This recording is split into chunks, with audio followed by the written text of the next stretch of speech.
उत्पत्ति की पुस्तक उसके 17 अध्याय और उसके पहले पद में परमेश्वर ने अब्राहम से कहा था, मेरे पीछे चल और सिद्ध होता जा। अब्राहम, मैं एक सामर्थी परमेश्वर हूं, मेरे पीछे चल और सिद्ध होता जा। ये निमंत्रण आज से हजारों वर्ष पूर्व अब्राहम को दिया गया, और न केवल अब्राहम को दिया गया लेकिन आने वाले तमाम लोगों के लिए निमंत्रण स्वर्ग से परमेश्वर की ओर से दिया गया है कि हम सब उस परमेश्वर के निकट आए और उस जीवन को प्राप्त करें। मैं धन्यवाद करना चाहता हूं कि आज परमेश्वर अपनी प्रतिज्ञा के अनुसार इस पंडाल में है, इस आंगन में है, और जब हम उसके निकट आते हैं हम उसकी भलाई को, उसकी करुणा को अनुभव करते हैं। मनुष्य जाति के लिए इससे सुंदर कुछ और नहीं हो सकता कि वो सनातन काल के यहोवा परमेश्वर की आराधना करें। चार्ली ड्यूक, एक अमेरिकन एस्ट्रोनॉट, उन्होंने एक बहुत महत्वपूर्ण बात कही है। चार्ली ड्यूक एक वो वैज्ञानिक थे जो अपने समय में चंद्रमा पर जाकर आए, और उन्होंने एक बात कही, चांद पर जाने के लिए एक व्यक्ति को बहुत सारी ट्रेनिंग की आवश्यकता है, ज्ञान की आवश्यकता है। कई वर्षों तक उस व्यक्ति को शिक्षा दी जाती है, तब लाखों करोड़ों लोगों में से एक व्यक्ति चुना जाता है कि वो चांद की यात्रा करे। लेकिन आगे वो कहते हैं, चांद को बनाने वाले परमेश्वर के साथ एक बच्चा भी चल सकता है। It's very easy even for a child to walk with mighty God who created heavens and earth. ये कोई साधारण बात नहीं है, ये कोई साधारण सभा नहीं है, ये कोई साधारण निमंत्रण नहीं है, ये कोई राजनीतिक निमंत्रण नहीं है। ये सर्वशक्तिमान परमेश्वर यहोवा का निमंत्रण है कि उसके द्वारा, उसके वचन के द्वारा जाति जाति और भाषा भाषा के लोग आशीष को प्राप्त करें। मेरे प्रियो, आज एक महत्वपूर्ण संदेश हमारे सामने है। इस संसार एक बड़ी गवाही है, एक बड़ी गवाही है। जो कुछ आप देखते हैं ये सब कुछ परमेश्वर के द्वारा बनाया गया। परमेश्वर का वचन कहता है कि आदि में परमेश्वर ने आकाश और पृथ्वी की सृष्टि की। आप सब जानते हैं, आपने वचन में पढ़ा है कि परमेश्वर ने आरंभिक 5 दिनों में इस संसार की रचना की और छठे दिन उसने मनुष्य को बनाया। ये इस बात की ओर इशारा करता है कि हमारा परमेश्वर एक बुद्धिमान परमेश्वर है। हमारा परमेश्वर हमारी आवश्यकताओं को जानने वाला परमेश्वर है।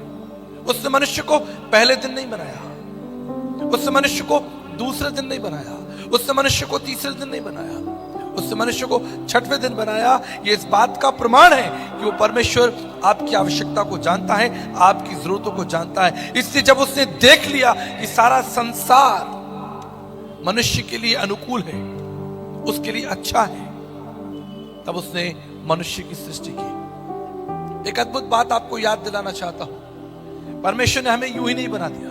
संसार में बहुत सी अलग रचनाएं हैं, जीव जंतु हैं, आकाश में उड़ने वाले पक्षी हैं, जमीन पर चलने वाले रेंगने वाले जीव जंतु हैं, मछलियां हैं। लेकिन इस संसार में कोई भी कृति, कोई भी जीव परमेश्वर की समानता में नहीं है। आप जानते हैं परमेश्वर आपसे प्रेम करता है। आपने सुना है हजारों बार, लाखों बार, बड़ी बड़ी सभाओं में आपने सुना है कि परमेश्वर आपसे प्रेम करता है। लेकिन क्या कभी आपने सोचा है कि वो परमेश्वर आपसे प्रेम क्यों करता है? क्या उसकी कोई मजबूरी है आपसे प्रेम करना? क्या परमेश्वर की कोई मजबूरी है? कदापि नहीं। He loves you. There's a secret behind it. वो आपसे प्रेम करता है, इसके पीछे एक बहुत महत्वपूर्ण कारण है, और कारण बहुत सरल है। बाइबल कहती है कि उसने मनुष्य को अपनी समानता में बनाया है। आप परमेश्वर की समानता में हैं। You carry God's anointing, you carry God's image. इसका मैं आपको एक सरल उदाहरण देना चाहता हूं। मेरी 2 बेटियां हैं। जब वो मेरे साथ बैठती हैं, लोग कहते हैं आचार्य जी बिल्कुल आपकी तरह दिखती है, ये आप ही की तरह है। ये इसलिए है क्योंकि वो मेरी समानता में है। इस स्थान पर बहुत से बच्चे हैं जिनकी उम्र 12-15 साल हो सकती है। मैं उन्हें बेटा और बेटी कह सकता हूं, मैं उनके सर पर हाथ रख सकता हूं, मैं उनके लिए प्रार्थना कर सकता हूं, लेकिन सच्चाई है कि वो मेरा अंश नहीं है। They are not my blood, they are not flesh of my flesh. लेकिन मेरी 2 बेटियां हैं जिनका नाम आर्निका और आर्विका है, वो मेरी समानता में है। और इसलिए मेरे जीवन का सारा समय, सारी योजनाएं उनके लिए है। मैं उनसे प्रेम करता हूं। प्रत्येक सुबह मैं उन्हें गले लगाता हूं। जब वो स्कूल से आती हैं, मैं उन्हें कस कर पकड़ता हूं, उन्हें प्यार करता हूं, उनके लिए प्रार्थना करता हूं, उनकी आवश्यकताओं को पूछता रहता हूं। मेरा पूरा जीवन उनके आसपास घूमता है। यद्यपि आज शाम भी जब मैं आपके सामने खड़ा हूं, इस मैदान में आने से पहले मैंने उन्हें फोन किया।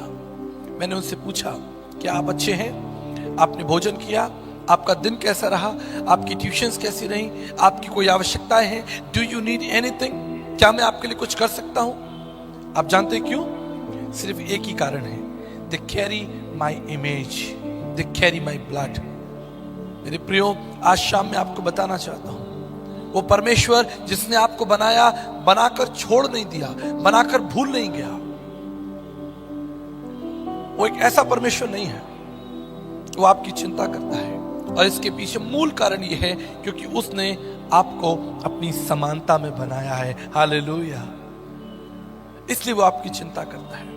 और मैं आपको बताना चाहता हूं, वो एक प्रेमी के समान हरदम आपके पीछे आएगा, हरदम आपके पीछे आएगा। आपको कोई ना कोई अवसर देगा, कोई ना कोई मौका देगा कि आप उसे जाने, उसके निकट जाएं। किसी कार्यक्रम के द्वारा, कभी YouTube संदेश के द्वारा, किसी पुस्तक के द्वारा, किसी व्यक्ति के द्वारा, कहीं ना कहीं से वो संदेश आप तक पहुंचाता रहेगा कि वो आपसे प्रेम करता है और वो आपकी चिंता करता है।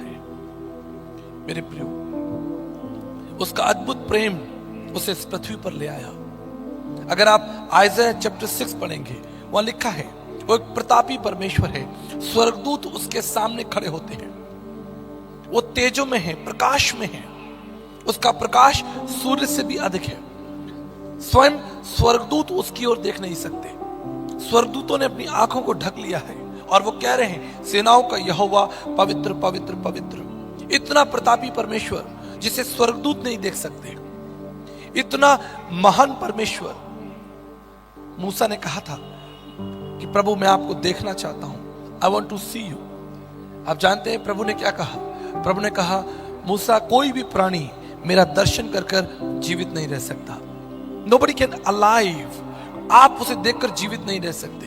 बाइबल कहती है सुलेमान ने मंदिर बनाया और यहोवा परमेश्वर से प्रार्थना की कि मंदिर तैयार है, आप इस मंदिर को ग्रहण कीजिए।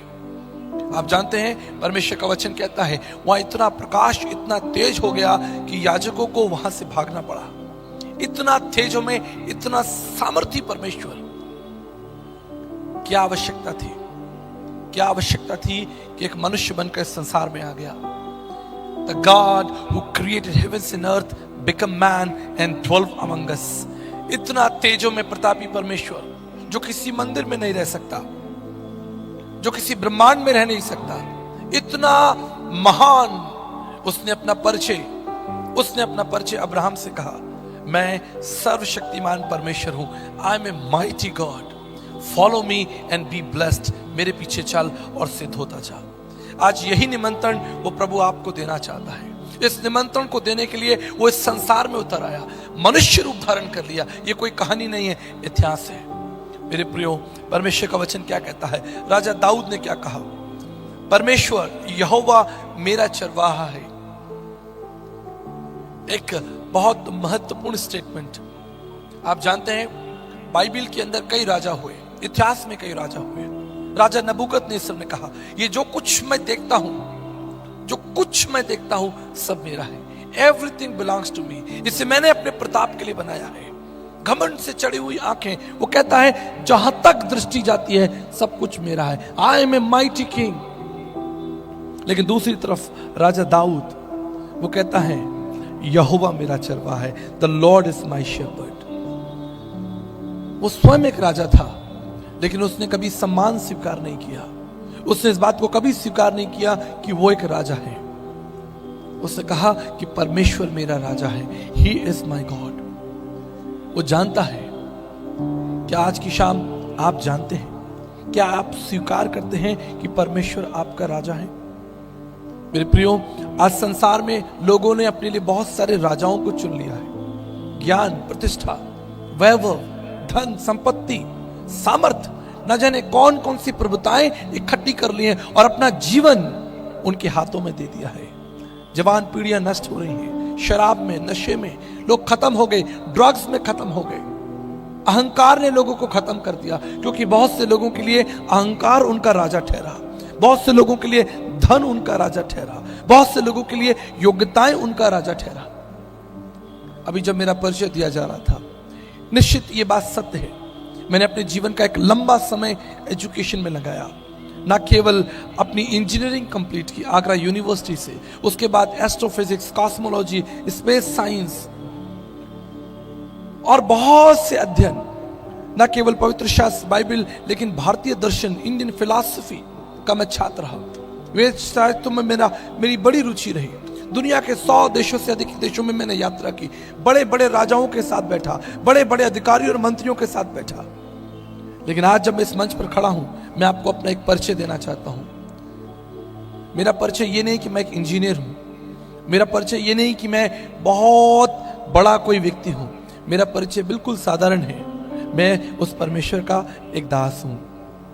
हजारों किताबें मैंने पढ़ी हैं, लाखों किताबें मैंने पढ़ी हैं, मेरे घर में आई है। विज्ञान की किताबें आपको मिलेंगी, केमिस्ट्री की किताबें मिलेंगी, फिजिक्स की किताबें मिलेंगी, स्पेस साइंस की किताब मिलेंगी, दुनिया की तमाम ज्ञान से भरी हुई किताबें मिलेंगी। लेकिन जब मैं आज इस पुलपिट पे खड़ा हूं, इस आंगन में खड़ा हूं, मैं आपको दुनिया की सबसे सामर्थी किताब में से पढ़ा रहा हूं, जिसका नाम बाइबल है। हालेलुया। मैं आपको विज्ञान नहीं पढ़ा रहा हूं, लेकिन मैं आपको ये पवित्र शास्त्र बाइबल पढ़ा रहा हूं, क्योंकि जीवन इसी में है।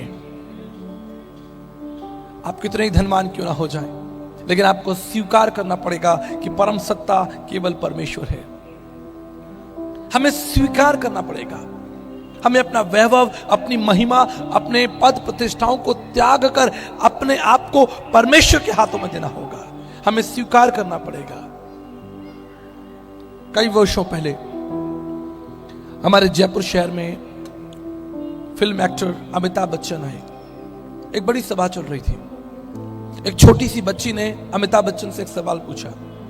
उन्होंने कहा कि सर, आप जानते हैं कोल्ड ड्रिंक स्वास्थ्य के लिए हानिकारक है, cold drink is not good for health, और आप कोल्ड ड्रिंक का ऐड करते हैं, आप पेप्सी का ऐड करते हैं, और आप जानते हैं कि जब आप ऐड करते हैं पूरा हिंदुस्तान आपको मानता है।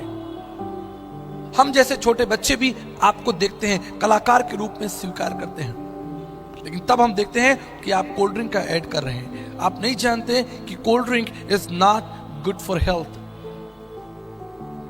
आप सोच के देखिए, इतने बड़े महानायक बॉलीवुड एक्टर, एक कोल्ड ड्रिंक की कंपनी से उनका करोड़ों रुपए का कॉन्ट्रैक्ट हो गया, करोड़ों रुपए का, अरबों रुपए का कॉन्ट्रैक्ट हो गया। लेकिन एक छोटी सी 7 साल की बच्ची ने उन्हें याद दिलाया, 7 साल की एक बच्ची ने उन्हें याद दिलाया कि ये कोल्ड ड्रिंक लोगों के लिए ठीक नहीं है, हम बच्चों के लिए ठीक नहीं है, जिसका आप ऐड करते हैं। आप जानते हैं अमिताभ बच्चन वापस मुंबई गए और उन्होंने पेप्सी के साथ अपना कॉन्ट्रैक्ट कैंसिल कर दिया। स्वीकार करना पड़ेगा अगर हम कहीं गलत हैं, अगर हम किसी गलत मार्ग में हैं, हमें स्वीकार करना पड़ेगा। मेरे प्रियो, आज की शाम हम स्वीकार करने के लिए तैयार हैं। हम स्वीकार करने के लिए तैयार हैं। इससे कोई फर्क नहीं पड़ता कि आप कितने धनवान हैं, कितने ज्ञानवान हैं, कितने योग्य हैं। आपकी योग्यताएं, आपका ज्ञान, आपकी सामर्थ, आपका पैसा कभी काम नहीं आएगा, कभी काम नहीं आएगा। When you see a mighty God face to face, जब आप परमेश्वर के सामने खड़े होंगे। इसलिए राजा दाऊद का ये कथन मुझे हमेशा याद रखता है, सुंदर लगता है। वो स्वयं राजा है, लेकिन कहता है यहोवा मेरा राजा। Hallelujah. The Lord is my king, the Lord is my shepherd, I adore his name. मैं उसके नाम को महिमा दूंगा। आज की शाम हमारे लिए एक महत्वपूर्ण प्रश्न है, वो परमेश्वर आपसे क्यों प्रेम करता है, वो परमेश्वर आपकी क्यों चिंता करता है।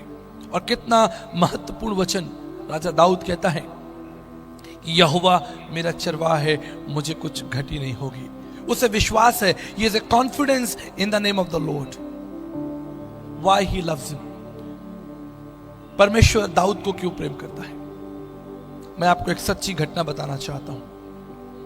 आज से कई सालों पहले हमारे चर्च में एक जवान था जिसे ब्रेन हैमरेज हुआ और वो एम्स हॉस्पिटल, दिल्ली के एम्स हॉस्पिटल में भर्ती हो गया। 3 दिन के बाद मुझे ये मौका मिला कि मैं आईसीयू में जाऊं और उस जवान बच्चे के लिए प्रार्थना करूं। जब मैं वहां गया और प्रार्थना करके बाहर निकल रहा था, मैंने एक अद्भुत दृश्य देखा। एक अद्भुत दृश्य, एक जवान लड़का जिसकी उम्र लगभग 28-30 साल थी, 7-8 लोग उसे स्ट्रेचर पर डालकर लेके आ रहे थे। उसका सर फटा हुआ था, उसके पूरे शरीर से रक्त निकल रहा था। शायद कोई बड़ी दुर्घटना, कोई एक्सीडेंट हुआ होगा। वो उसकी उस शरीर को लेकर दौड़ते हुए, रोते चीखते हुए डॉक्टर्स के पास में आए। आसपास 5-6 डॉक्टर्स खड़े हो गए, उसे देखने लगे। तभी एक अद्भुत घटना घटी। उन 7-8 लोगों में से एक बुजुर्ग व्यक्ति ने अपनी पगड़ी उतारी और डॉक्टर के पैरों पर रख दी। वो उस बेटे का, उस जवान का पिता था।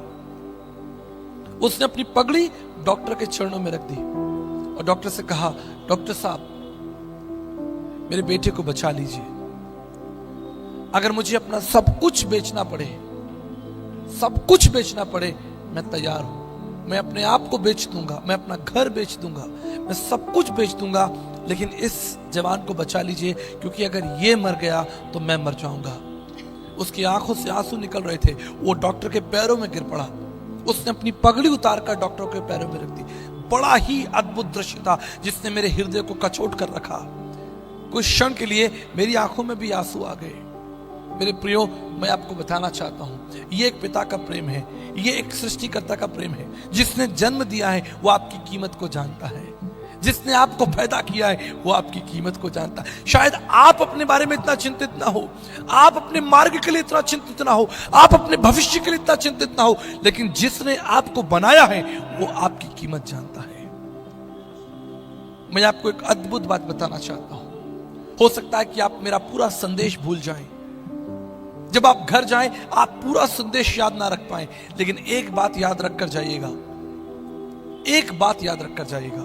When God created everything, जब परमेश्वर ने सब कुछ बनाया, परमेश्वर ने आपको बनाया।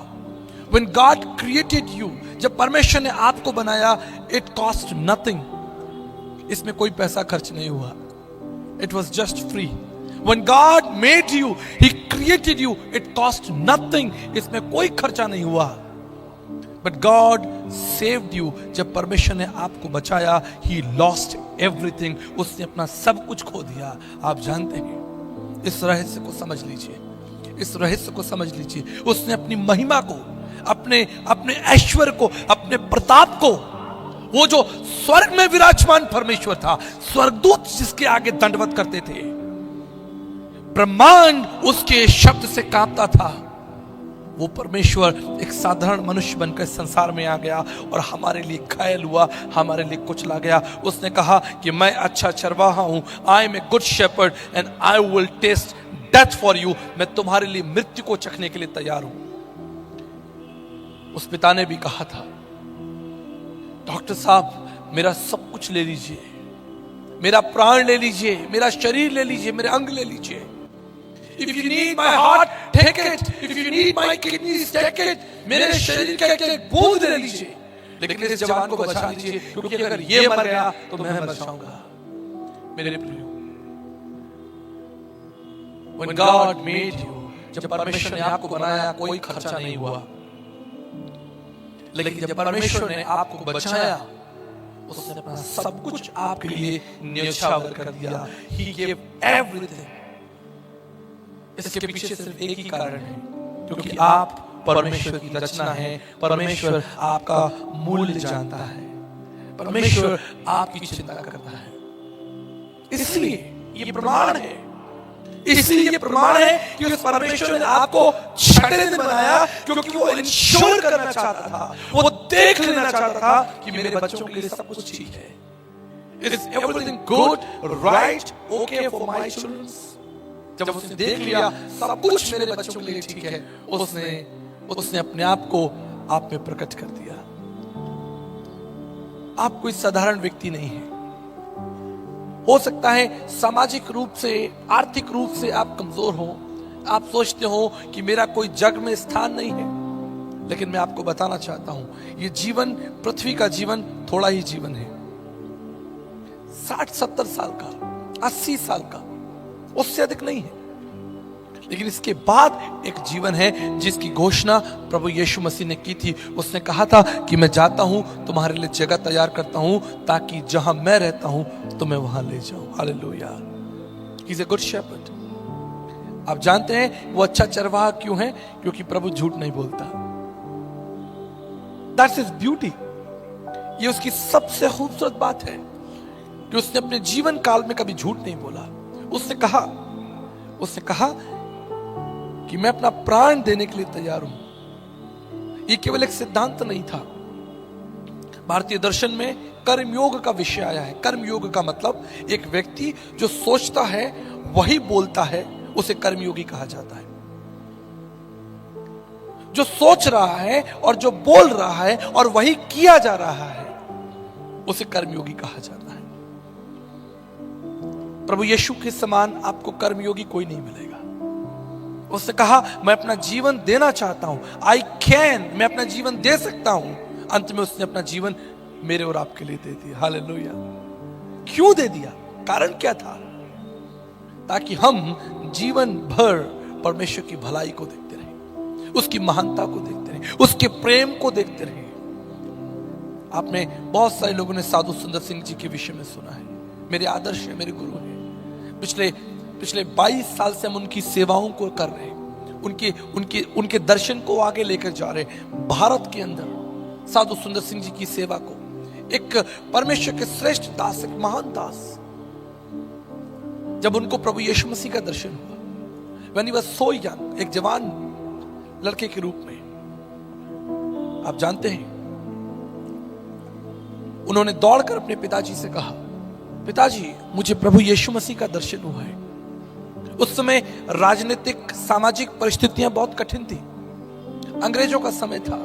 लोग अंग्रेजों से घृणा करते थे, कहते तूने कोई सपना देखा होगा। उन्होंने कहा नहीं पिताजी, मैंने यीशु मसीह को देखा है, मैं उसके पीछे चलना चाहता हूं। I want to follow him. मैंने उसे स्वप्न में देखा है। पूरा घर इकट्ठा हो गया। साधु सुंदर सिंह जी के ताऊ जी आए एक बक्सा लेकर, कहते हैं कि इसके अंदर हीरे और जवाहरात हैं, पैसा है, ये सब तेरा होगा, लेकिन तू यीशु मसीह को छोड़ दे। उसने कहा मैं यीशु को नहीं छोड़ सकता। आप जानते हैं साधु सुंदर सिंह के पिताजी ने साधु सुंदर सिंह जी को जहर दे दिया ताकि ये जवान मर जाए। इतनी घृणा थी प्रभु से। उनके घर के बाहर एक नहर जाती है, रामपुर में, लुधियाना के पास एक जगह रामपुर, उनके घर के पास एक नहर जाती है। पूरी रात वो वहां बैठे रहे, वॉमिट करते रहे, तकलीफ और पीड़ा को प्राप्त करते रहे, चिंता में, प्रार्थना में, लेकिन प्रभु को नहीं छोड़ा। तिब्बत गए, भारत के कोने कोने में गए, हिमाचल गए, ना जाने कहां कहां जाकर उन्होंने प्रभु यीशु मसीह का प्रचार किया, उस अच्छे चरवाहे का प्रचार किया। एक समय आया, एक दिन आया जब परमेश्वर के श्रेष्ठ दास साधु सुंदर सिंह जी की मुलाकात महात्मा गांधी जी से हुई। महात्मा गांधी और साधु सुंदर सिंह आमने सामने थे। महात्मा गांधी जी ने साधु सुंदर सिंह से कहा, प्रभु के श्रेष्ठ दास, हमें आपकी आवश्यकता है, वी नीड यू। आप जानते हैं कि इस समय भारत जो है वो स्वतंत्रता की लड़ाई लड़ रहा है, और हमें विश्वास है कि अगर इस युद्ध में, स्वतंत्रता के इस युद्ध में अगर आप हमारा साथ दें तो ये लड़ाई हम जल्दी जीत जाएंगे। क्या आप हमारे साथ आना चाहेंगे?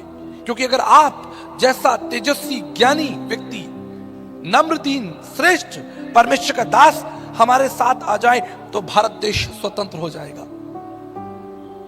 साधु सुंदर सिंह जी ने कहा महात्मा गांधी जी से, आपके इस निमंत्रण के लिए मैं धन्यवाद करना चाहता हूं। आपने मुझे इस योग्य समझा, लेकिन मैं इस युद्ध में आपके साथ नहीं आ सकता। सभी लोग हैरान हो गए कि साधु सुंदर सिंह जी क्या कह रहे हैं? आप भारत की स्वतंत्रता में रुचि नहीं रखते? आपको भारत की चिंता नहीं है? साधु सुंदर सिंह जी ने कहा नहीं नहीं, ऐसा नहीं, मुझे भारत की चिंता है, मैं भारतवासियों के लिए प्रार्थना कर रहा हूं। तब गांधी जी ने पूछा, फिर आप हमारे साथ स्वतंत्रता के संग्राम में क्यों नहीं आ सकते? उन्होंने उत्तर दिया, उन्होंने कहा, गांधी जी, मैं आपकी इच्छा और आंदोलन के लिए ईश्वर से प्रार्थना करूंगा, ईश्वर आपकी सहायता करे, ईश्वर आपको विजय करे, लेकिन मैं इस युद्ध में आपके साथ इसलिए नहीं आ सकता क्योंकि मैं एक दूसरे प्रकार के युद्ध में हूं, एक दूसरे युद्ध में हूं। वो युद्ध ये है क्योंकि आपको केवल भारत की चिंता है और मुझे पूरे विश्व को स्वतंत्र करना है, मुझे पूरे विश्व की चिंता है। पूरा विश्व पाप का गुलाम है, पूरा विश्व अंधकार का गुलाम है। आप भारत की रक्षा कीजिए, मैं विश्व की रक्षा के लिए तैयार हूं। आप जानते हैं, इंग्लैंड गए, अमेरिका गए, कई देशों में यात्राएं की और प्रभु के बारे में समझाया। क्या समझाया? The Jesus is a living and faithful shepherd. यीशु मसीह एक जीवित, सामर्थी और एक अच्छा चरवाहा है। He is a living God. उनकी एक पुस्तक है, लाइफ विद और विदाउट क्राइस्ट, जीवन परमेश्वर के साथ और परमेश्वर के बगैर। आज आपकी सबसे बड़ी आवश्यकता क्या है? आज आपकी सबसे बड़ी आवश्यकता धन नहीं है, आज आपकी सबसे बड़ी आवश्यकता पद प्रतिष्ठाएं नहीं है, आज आपकी सबसे बड़ी आवश्यकता है कि आपके अंदर वो जो अकेलापन है वो दूर किया जाए। आपको एक अच्छे चरवाहे की आवश्यकता है। You need a good shepherd. मैं मसीहों से बात कर रहा हूं, मैं बताना चाहता हूं, मैंने पूरे भारत में यात्राएं की हैं, पूरे विश्व में यात्राएं की हैं, और बहुत से मसीहों को जो अपने आप को मसीह कहते हैं, उन्हें अकेला और कमजोर पाया है, थका हुआ पाया है, निराशा में पाया है, अंधकार में पाया है। मैं पिछले दिनों इंडोनेशिया में था, एक बड़ी सभा थी। जब सभा खत्म हुई, मैं पार्किंग एरिया में खड़ा था। सड़क के बाहर वहां एक लड़का सिगरेट पी रहा था, एक जवान लड़का सिगरेट पी रहा था। मेरे अंदर एक बड़ी व्याकुलता हुई। मैंने कहा कि अभी इस जगह पर एक बड़ी सभा चल रही थी, काश ये जवान लड़का इस सभा में होता तो प्रभु के बारे में सुनता, लेकिन अब तो सभा खत्म हो चुकी है, वो तो सड़क के बाहर खड़े होकर सिगरेट पी रहा है। मेरे मन में एक जिज्ञासा थी, अगर इस सभा में ये होता तो परमेश्वर के वचन को सुनता। मैं उसकी तरफ देख रहा था, वो सिगरेट पी रहा था। तभी अचानक वो मेरे पास दौड़ कर आया, उसने अपना हाथ बढ़ाया और उसने मुझसे कहा, पास्टर साहब, यू प्रीच्ड सो वेल, आज आपने बहुत अच्छा प्रचार किया। मैं हैरान हो गया, अगर मैंने अच्छा प्रचार किया होता तो तुम्हारे हाथ में सिगरेट नहीं होती। मेरे प्रियो, मैं मसीहों से बात कर रहा हूं। आज बहुत से मसीह जो हैं वो अकेले हैं, बहुत से मसीह टूटे हैं, परिवार टूटे हैं, जीवन अकेला है। मैं एक बार गाजियाबाद से दिल्ली कैब में यात्रा कर रहा था। पुरानी घटना है, लगभग 7-8 साल 10 साल पुरानी घटना है। जब cab I, Uber cab I, मैंने देखा कि उसके अंदर जो ड्राइवर बैठा है वो बहुत बुजुर्ग व्यक्ति है। उसकी उम्र लगभग 85 साल हो सकती है, लगभग, और उसके हाथ भी कांप रहे हैं। मुझे बड़ी व्याकुलता हुई। मैं उनके पास में गया, मैंने कहा, आप स्वस्थ हैं, ठीक हैं, आप ये कार चला पाएंगे? क्या आप मुझे एयरपोर्ट तक पहुंचा पाएंगे? और जब उन्होंने मेरी तरफ देखा तो मैंने देखा कि उनकी चश्मा पहने हुए थे, उसका एक शीशा भी टूटा हुआ था, उसके अंदर क्रैक्स थे। यानी वो एक ही चश्मे से और हिलते हुए हाथों से गाड़ी चलाने की कोशिश कर रहे थे। मेरा हृदय तरस से भर गया। I move with compassion. मेरे अंदर तमाम सवालों को तूफान उठने लगा। मैंने कहा, आप इस परिस्थिति में क्यों हैं? आपके साथ कोई घटना घटी? जानते हैं उसने क्या कहा? उन्होंने कहा कि मेरे 3 बेटे हैं। मेरी एक बुजुर्ग पत्नी है जो बीमारी से संघर्ष कर रही है, उसकी दोनों किडनियां खराब हैं, लेकिन हमारे तीनों बेटे हमारी केयर नहीं करते, हमारी तरफ देखते नहीं। अंतिम समय चल रहा है, मेरी पत्नी को रोजाना दवाइयों की आवश्यकता होती है, डॉक्टर्स की फीस और तमाम जो इक्विपमेंट्स चाहिए इलाज के लिए। मैं अब बुजुर्ग हो चुका हूं, I am almost 87 year old, I have no strength. मैं क्या कर सकता हूं? मुझे कौन नौकरी देगा? इसलिए मैं ये ऊबर चलाता हूं, ये टैक्सी चलाता हूं, उसके शब्द कांप रहे थे, उसके हाथ कांप रहे थे, मेरा हृदय तरस से भर गया।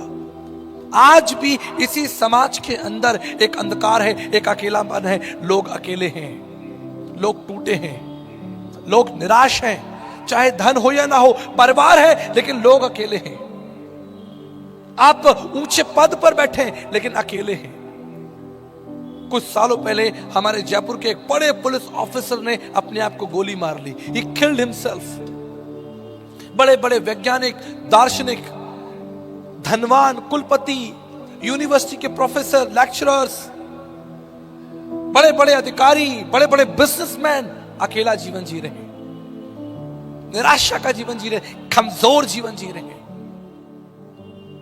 अमेरिका में एक फिल्म अभिनेत्री थी जिसका नाम था मर्लिन मनरो। ऐसा कहा जाता है कि अपने समय में वो सबसे धनवान स्त्री थी, बहुत खूबसूरत मर्लिन मनरो। उसे बड़ी बड़ी सभाओं में बुलाया जाता, वो हमेशा बड़ी सभाओं में चीफ गेस्ट हुआ करती थी। अमेरिका के राष्ट्रपति उसे बुलाया करते थे। एक दिन उसे एक बड़ी सभा में जाना था। उसका स्टाफ, उनके बॉडीगार्ड्स रूम में आए, उन्होंने दरवाजा खटखटाया। मैडम क्या आप तैयार हैं? दरवाजा नहीं खुला। बहुत देर तक उसके स्टाफ दरवाजा खटखटाते रहे, कोई उत्तर नहीं आया। मैडम क्या आप दरवाजे में पीछे हैं? क्या आप कमरे में हैं? क्या आप हमारी आवाज सुन रहे हैं? लगभग 20-25 मिनट तक कोई उत्तर नहीं, आधे घंटे तक कोई उत्तर नहीं। स्टाफ को शक हुआ, उन्होंने दरवाजा तोड़ा, अंदर गए, जाकर क्या देखा?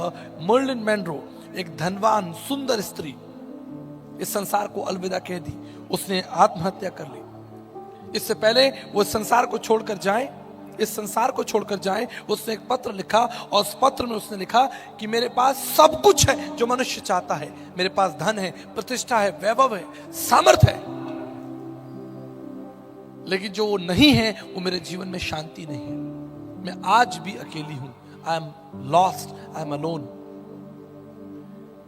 ये प्रश्न सिर्फ उस अकेली स्त्री का नहीं था, ये प्रश्न केवल उस बुजुर्ग व्यक्ति का नहीं था, ये प्रश्न आज भी हजारों लाखों लोगों का है। लोग टूटे हैं, अंदर से कमजोर हैं, अंदर से टूटे हुए हैं। परिवारों के अंदर क्लेश चल रहा है, समाज में क्लेश चल रहा है, संस्थाओं में क्लेश चल रहा है। दिखावा, झूठ, फरेब, झगड़ा, मनमुटाव, जेलसी, एक दूसरे से जेलसी रखना। मेरे प्रियो, संसार की पहली मृत्यु कैसे आई? अगर आपने अध्ययन किया हो, आप देखेंगे संसार की पहली मृत्यु एक्सीडेंट से नहीं हुई, संसार की पहली मृत्यु बीमारी से नहीं हुई, संसार की पहली मृत्यु, शारीरिक मृत्यु, एक भाई ने भाई को मार दिया। वचन कहता है केन ने हाबल को मार डाला, क्योंकि वो अपने भाई से जलन रखता था, ईर्ष्या रखता था। आज समाज में ईर्ष्या है, पड़ोस में ईर्ष्या है, एक देश दूसरे देश से ईर्ष्या रख रहा है, एक व्यक्ति दूसरे व्यक्ति से ईर्ष्या रख रहा है, एक व्यक्ति ईर्ष्या रखता है, दूसरा घायल होता है, दूसरा मरता है। हम किस मार्ग पर चल रहे हैं? हमारे जीवन का अर्थ क्या होगा? हमारे जीवन का मूल क्या होगा? हमारे जीवन के सिद्धांत क्या होंगे? कौन हमें समझाएगा? कौन हमें आशीष देगा? कौन हमारे कामों को बनाएगा? कौन हमें अंधकार से निकालेगा? श्रीमद् भागवत गीता उसका 4था अध्याय और उसके 37 पद में इस तरीके से लिखा हुआ है, ज्ञान अग्नि सर्व कर्माणि भस्मातु कृत कथा, अर्थात ज्ञान रूपी अग्नि समस्त बंधनों को नष्ट कर सकती है। ज्ञान अग्नि सर्व कर्माणि भस्मातु कृत तथा, अर्थात ज्ञान, नॉलेज, परमेश्वर का ज्ञान मनुष्य के अकेलेपन को दूर कर सकता है। परमेश्वर की जिज्ञासा मनुष्य की सबसे बड़ी ताकत है। आज लोग सोचते हैं कि हमारे पास पैसा है, पैसा आपको थोड़ी देर के लिए सुख दे सकता है, पैसा थोड़ी देर के लिए आपको आराम दे सकता है। अगर आप किसी बड़े पद पर हैं, मैं आपको बताना चाहता हूं, मैंने दुनिया घूमी है, बड़े से बड़े अधिकारी और मंत्रियों के साथ, जैसा मैंने आपको अपने संदेश में बताया, बैठा हूं, कोई लाभ नहीं, कोई लाभ नहीं। कुछ वर्षों पहले राजस्थान के पूर्व चीफ मिनिस्टर अशोक गहलोत जी का एक पत्र मेरे पास में आया, प्रशंसा पत्र। उसमें उन्होंने लिखा कि राजस्थान सरकार आपकी सेवाओं के लिए कृतज्ञ है, और हम आपकी सेवाओं के लिए धन्यवाद करते हैं। एक बड़ा सुंदर राजपत्र डाक के थ्रू एक विशेष डाकिया उसे लेकर मेरे घर के दरवाजे पर आया। जब मेरे स्टाफ ने देखा, अरे मुख्यमंत्री साहब ने आपको पत्र भेजा है, आपको प्रशंसा पत्र भेजा है, उन्होंने उसे दीवार पर लगा दिया।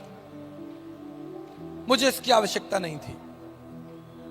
कुछ महीनों के बाद, या मैं कह सकता हूं कुछ समय के बाद, जयपुर शहर में बड़ी भारी बारिश हुई और दीवार के ऊपर सीलन आ गई, और वो जो सीलन थी वो उस पत्र को खा गई।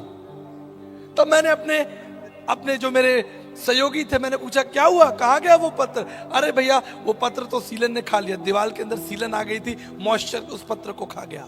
मेरी बात याद रखिएगा, मनुष्य आपकी कितनी भी प्रशंसा कर ले, मनुष्य आपको प्रशंसा पत्र दे दे, लेकिन जीवन का मार्ग परमेश्वर के हाथों में है। झूठी प्रशंसा से कुछ लाभ नहीं, कोई फायदा नहीं।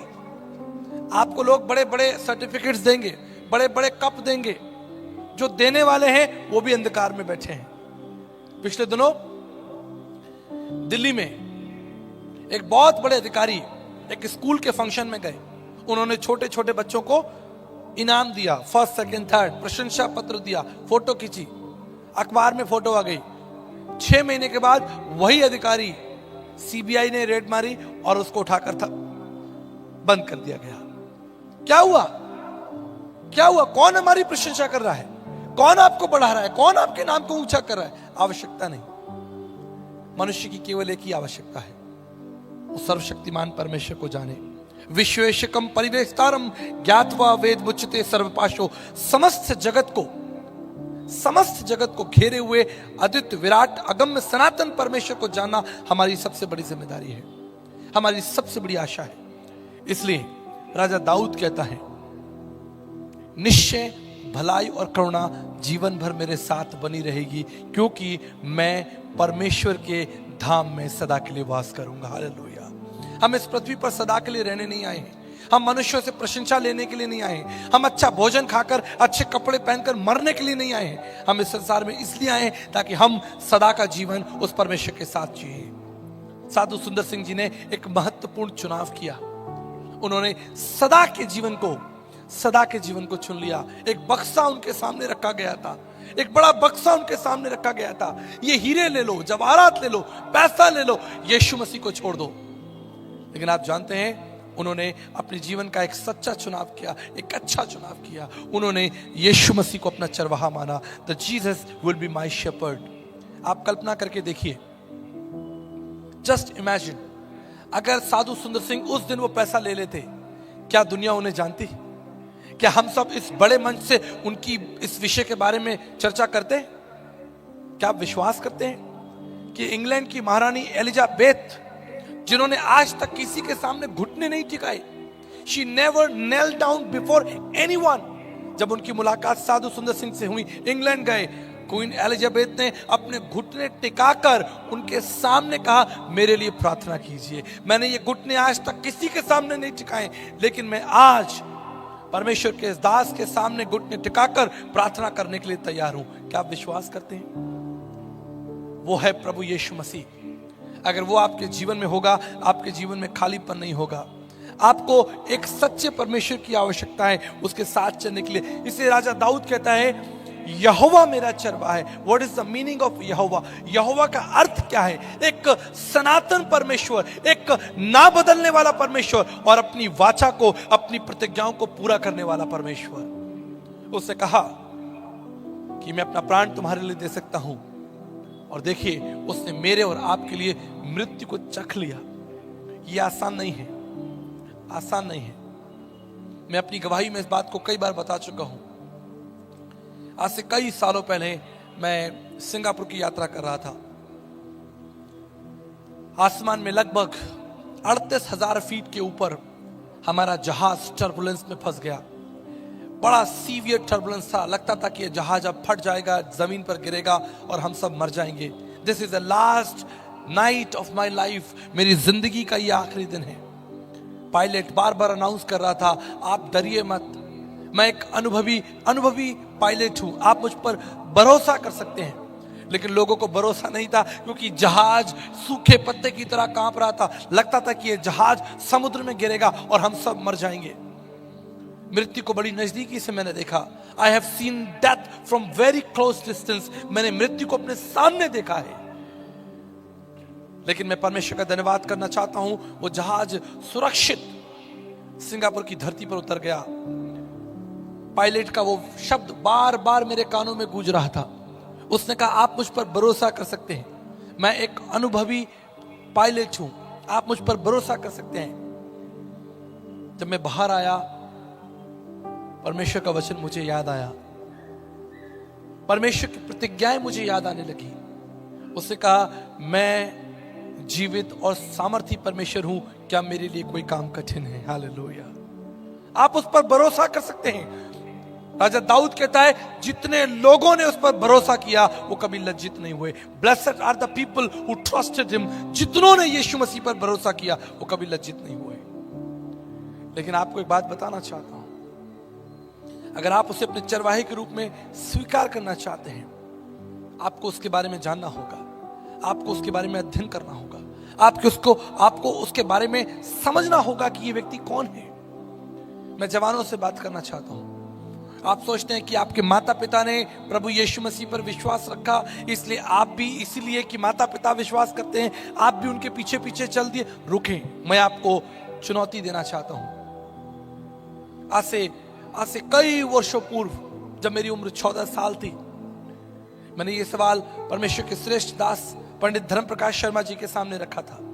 आप में से बहुत सारे लोग उन्हें जानते होंगे, मेरे आदर्श रह चुके हैं, मैं कई वर्ष उनके साथ रहा हूं।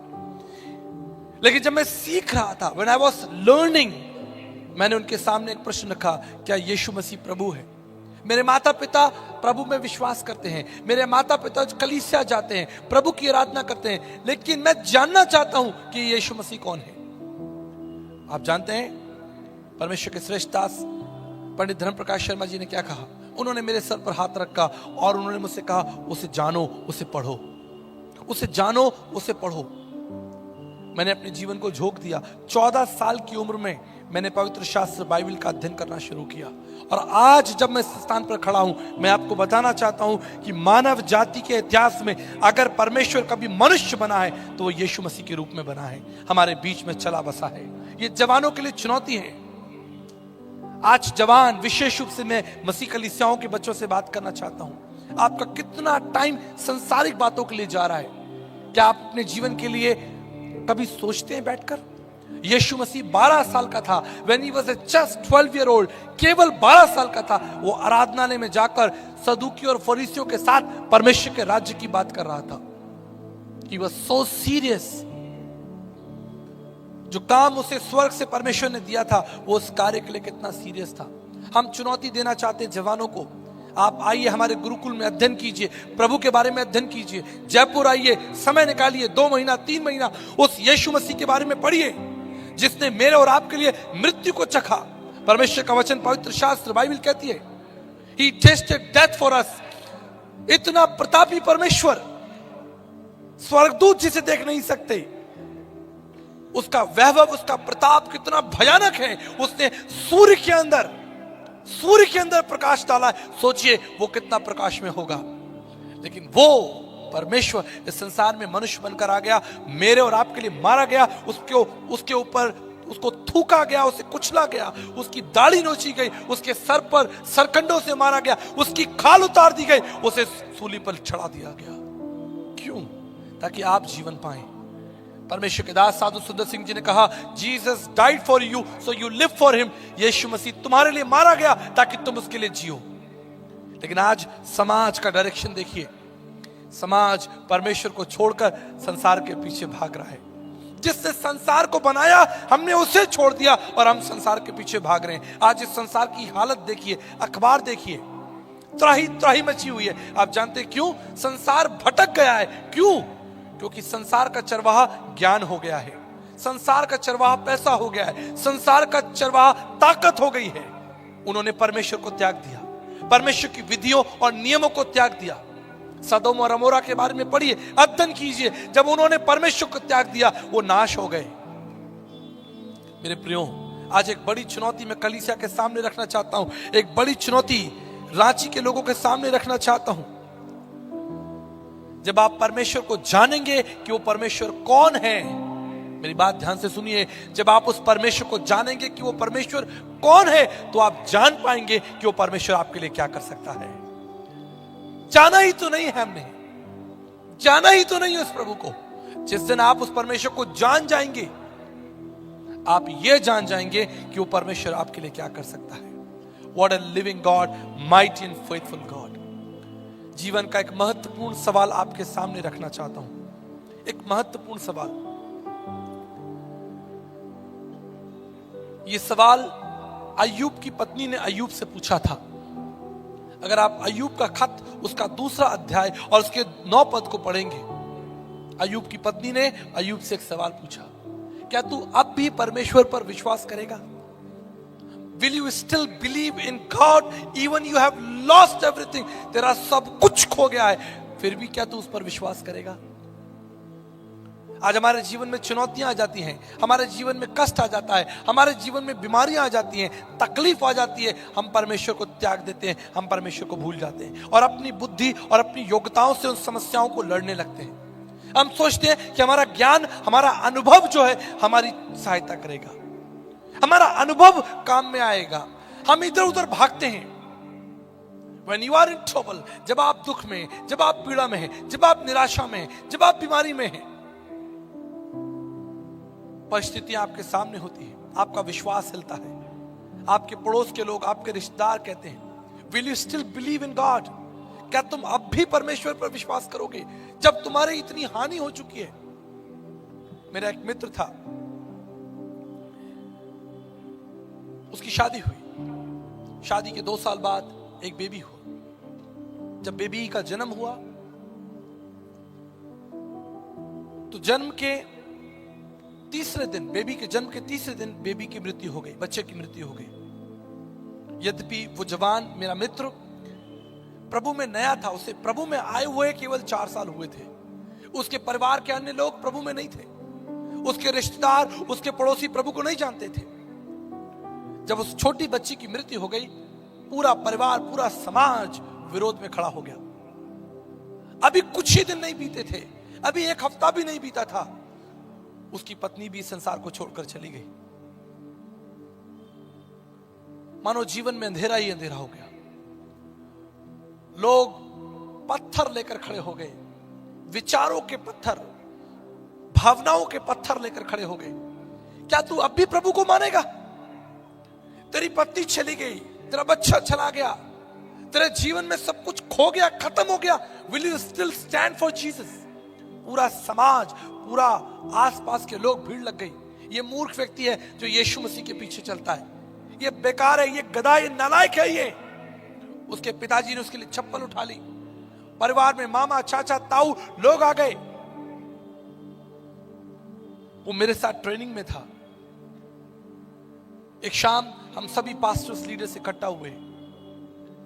हमने उस भाई को बुलाया।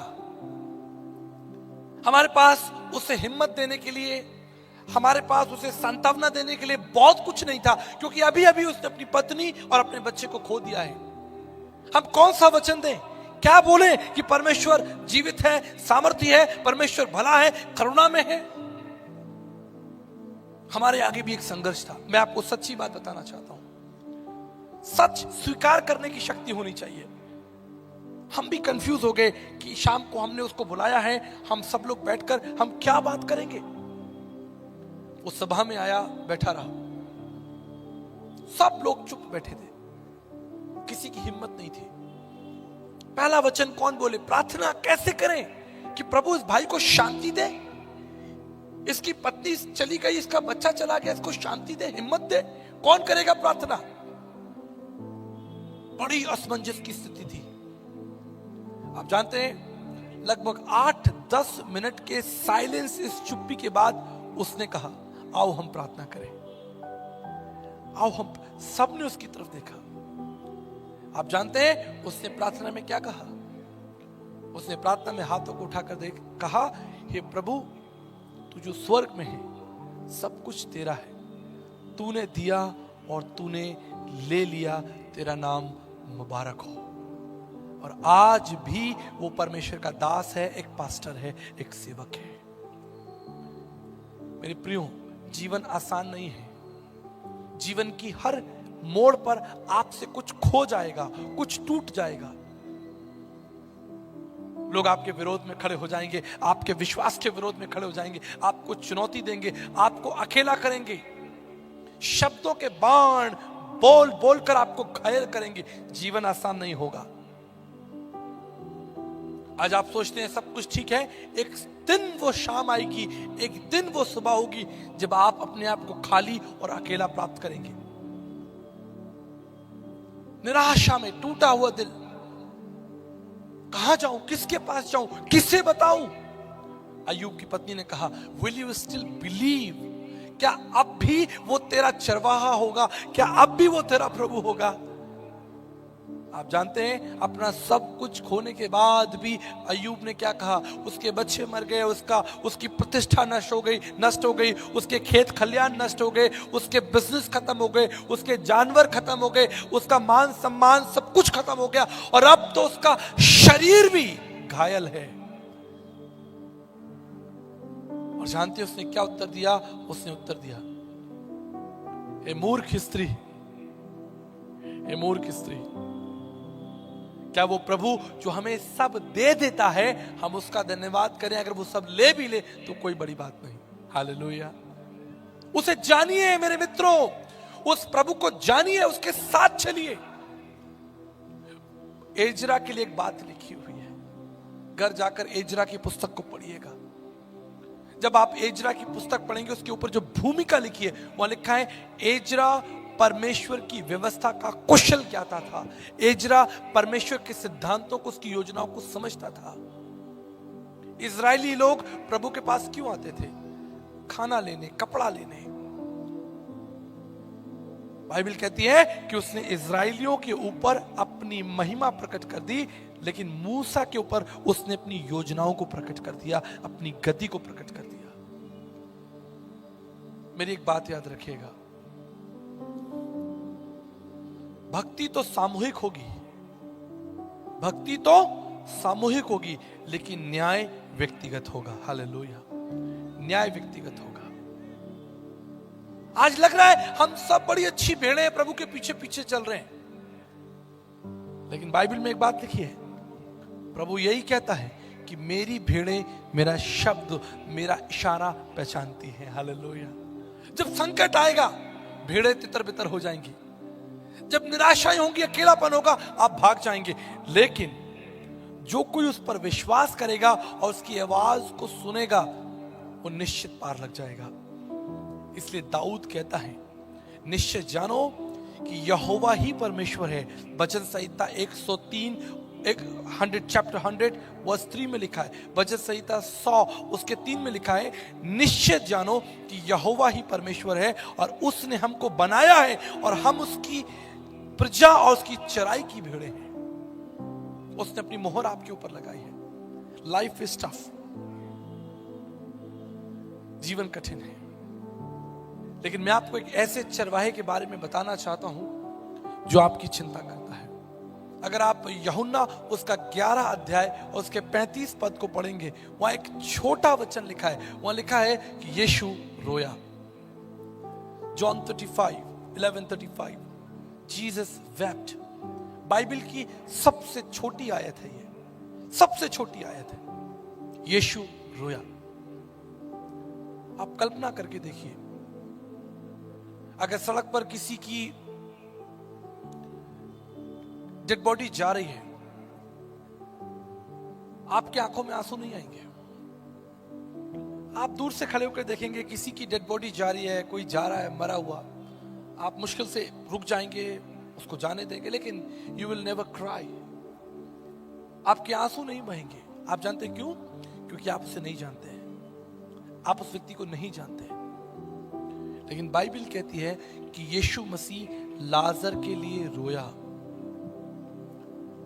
सिर्फ इसलिए नहीं कि वो अच्छे दोस्त थे, इसलिए नहीं कि यीशु मसीह उसे जानता था।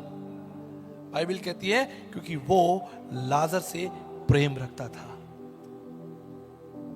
आज वही प्रभु आपकी हर परिस्थिति में आपके साथ खड़ा है और आपके लिए व्याकुल है, आपके लिए व्याकुल है। याद रखिएगा मेरी बात, उसने बनाकर आपको छोड़ा नहीं, उसने बनाकर आपको जंगल में पटक नहीं दिया कि ठीक है मैंने एक रचना बनाई, मैंने आदम बनाया, हव्वा बनाया और उसको मैं जंगल में छोड़ दूं और दूसरे बड़े काम करूं। बाइबल कहती है प्रत्येक दिन शाम के समय में यहोवा परमेश्वर आदम और हव्वा से मिलने के लिए आता था। ही is a god of fellowship, God of covenant. उसने जो प्रतिज्ञा आपसे की है वो उस प्रतिज्ञा को पूरा करना चाहता है। हालेलुया। उसने जो संबंध आपके साथ बनाया है, जो मित्रता का हाथ बढ़ाया है, जो प्रेम का हाथ बढ़ाया है, वो सदा के लिए है, वो कुछ महीनों और कुछ सालों का नहीं है। इसलिए प्रत्येक दिन कोई ना कोई कारण वो आपके लिए पैदा करता है, मेरे लिए पैदा करता है कि हम उसके निकट आए और उसकी आराधना करें। मेरे प्रियो, मैं आपको बताना चाहता हूं, if you are alone, if you are rejected, अगर आपके दिल में एक खालीपन है, जिसे पास्कल अ ग्रेट साइंटिस्ट कहा, उन्होंने कहा कि हर एक व्यक्ति के अंदर एक खालीपन है और वो खालीपन किसी भी चीज से भरा नहीं जा सकता सिवाय परमेश्वर के पुत्र यीशु मसीह के। आप उस खालीपन को, उस अकेलेपन को पैसे से, फिल्मों से, अच्छा खाकर, अच्छा पीकर, यात्राएं कर कर, दोस्तों के साथ उस खालीपन को नहीं भर सकते, क्योंकि वो खालीपन केवल और केवल परमेश्वर के पुत्र यीशु मसीह के द्वारा ही भरा जा सकता है। दूसरा कोई तरीका नहीं है।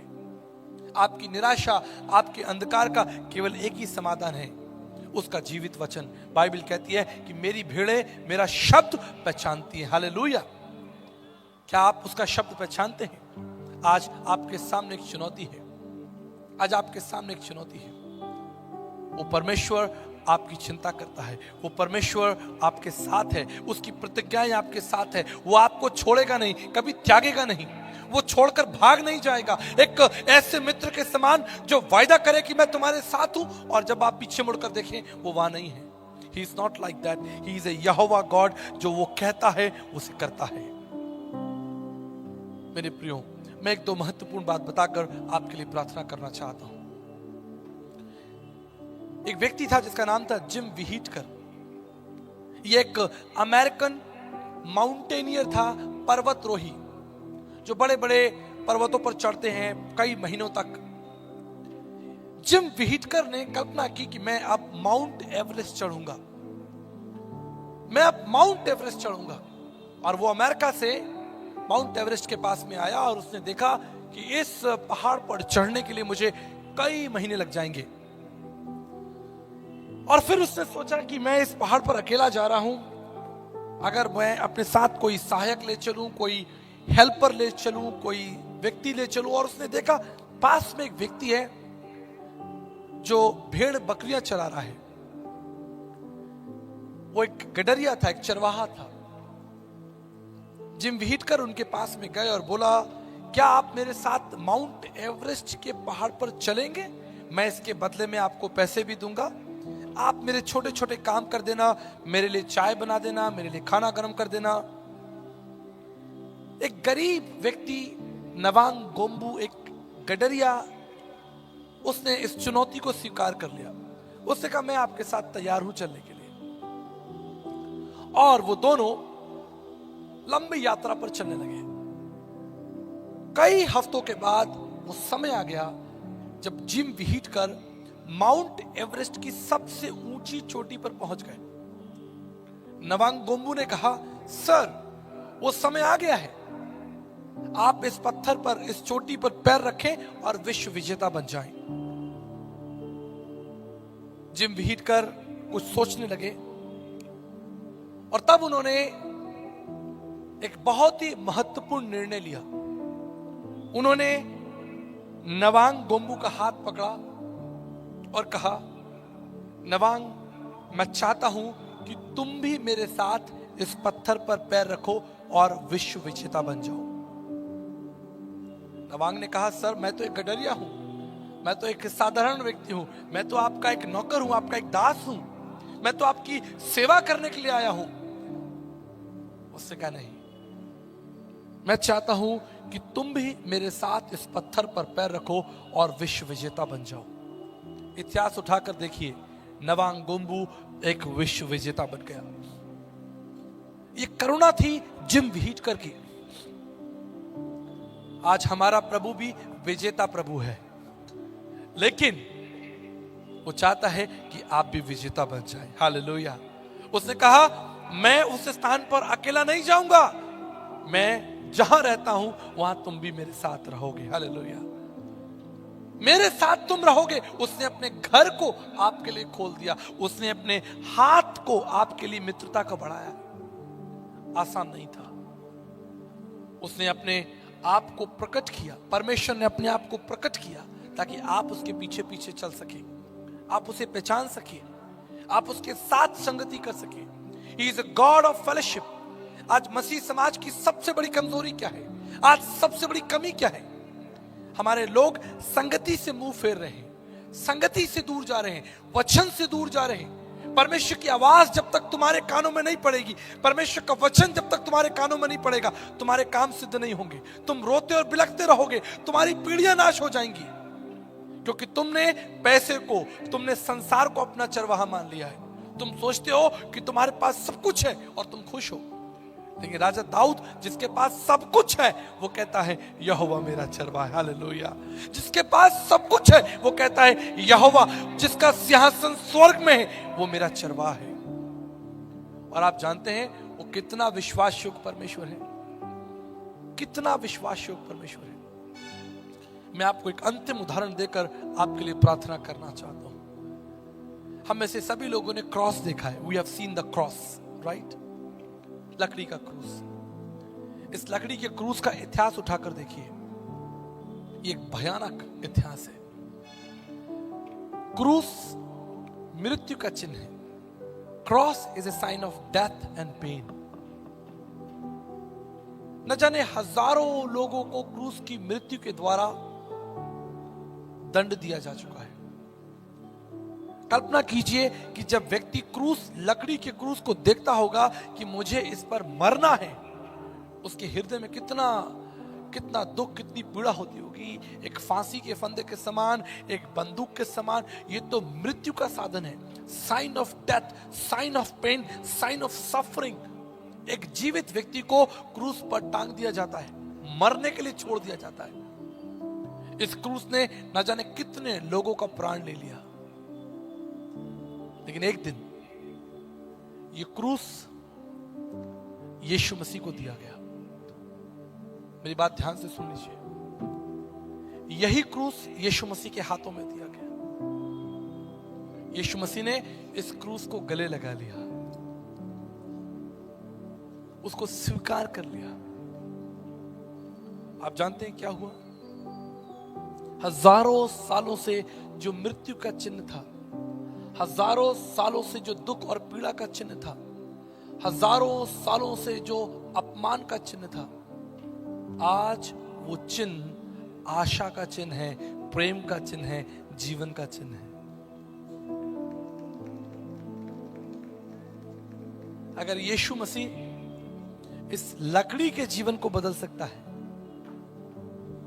अगर प्रभु यीशु मसीह इस लकड़ी के जीवन को बदल सकता है, तब जब वो इस लकड़ी पर कुछ घंटे के लिए था, अगर ये प्रभु आपके जीवन के अंदर आ जाए तो आपका जीवन क्यों नहीं बदलेगा? आपके जीवन की कठिनाई, आपके जीवन की चुनौतियां क्यों नहीं बदलेगी? लेकिन आपको उसे अपना प्रभु स्वीकार करना होगा, उसके पीछे चलना होगा, उसके अनुशासन में चलना होगा, उसकी बातों को समझना होगा, उसके इशारे को समझना होगा। दाऊद कहता, मुझे हरी हरी चराइयों में ले जाता है, मुझे सुखदाई जल के झरने के पास ले जाता है। आप जानते क्यों? क्योंकि वो आपकी चिंता करता है।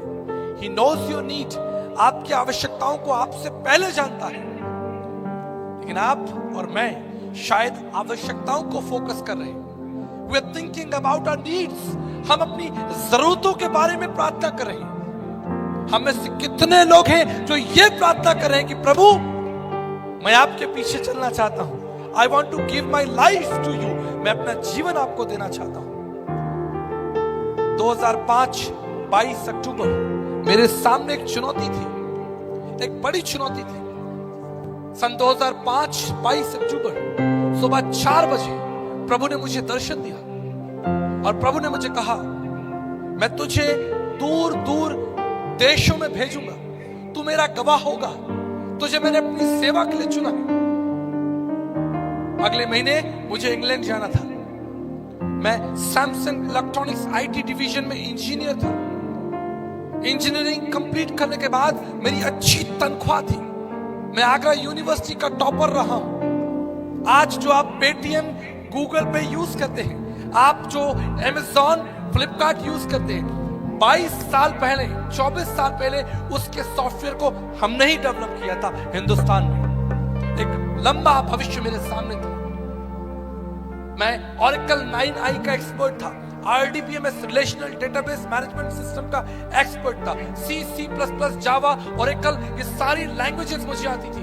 आगरा यूनिवर्सिटी का टॉपर था, सब कुछ अच्छा था। लेकिन तभी एक आवाज आती है, मेरे बेटे मेरे पीछे चल और मेरी सेवा कर। मेरी आंखों के सामने अंधेरा छा गया। क्या ये प्रभु मुझसे बात कर रहे हैं? मैंने कहा, प्रभु यदि आप हैं तो मैं तैयार हूं। आप जानते हैं, मैं उसी दिन अपने ऑफिस गया, मैंने रिजाइन कर दिया। 2.5 साल की नौकरी का पीएफ प्रोविडेंट फंड मैंने नहीं उठाया।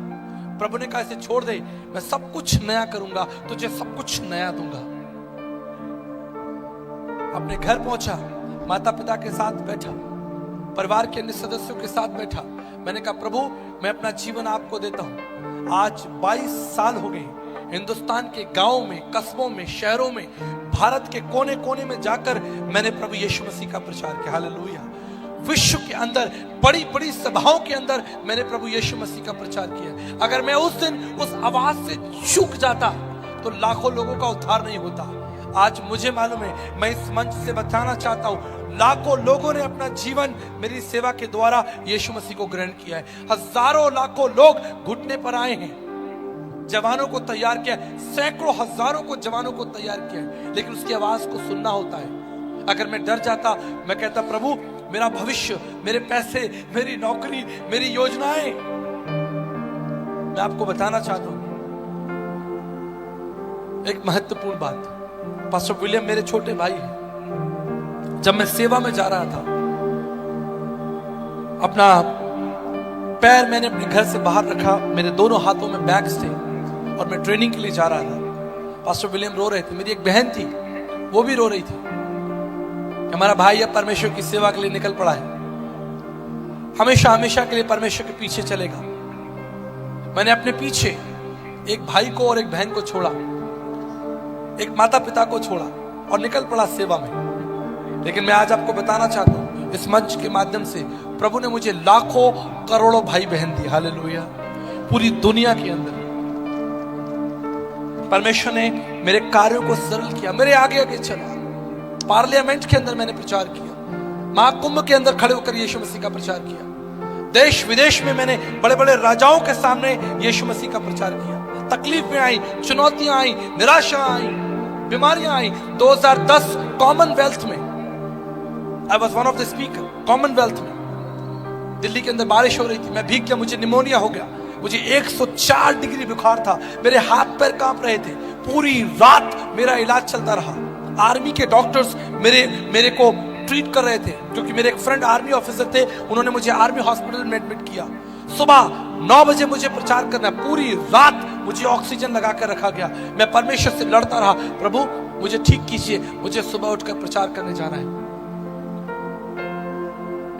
मेरा बुखार नहीं उतरा, 104 डिग्री बुखार में डॉक्टर ने कहा आप बाहर नहीं जा सकते।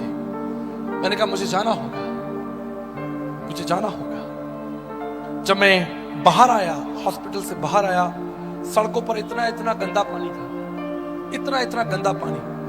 सड़क के उस पार एक गाड़ी खड़ी थी, मेरा मित्र गाड़ी लेकर खड़ा था। लेकिन मुझे यहां से उस स्थान तक उस गंदे पानी में जाना था। मुझे 104 डिग्री बुखार था। मैंने अपनी बाइबल को उठाया और परमेश्वर का धन्यवाद किया और उस गंदे पानी में से निकल गया। मेरा पूरा शरीर गंदा हो गया। मुझे पहले से ही बुखार था, लेकिन मैं परमेश्वर का धन्यवाद करता हूं, जहां सभा चल रही थी वहां मैं टाइम पर पहुंचा।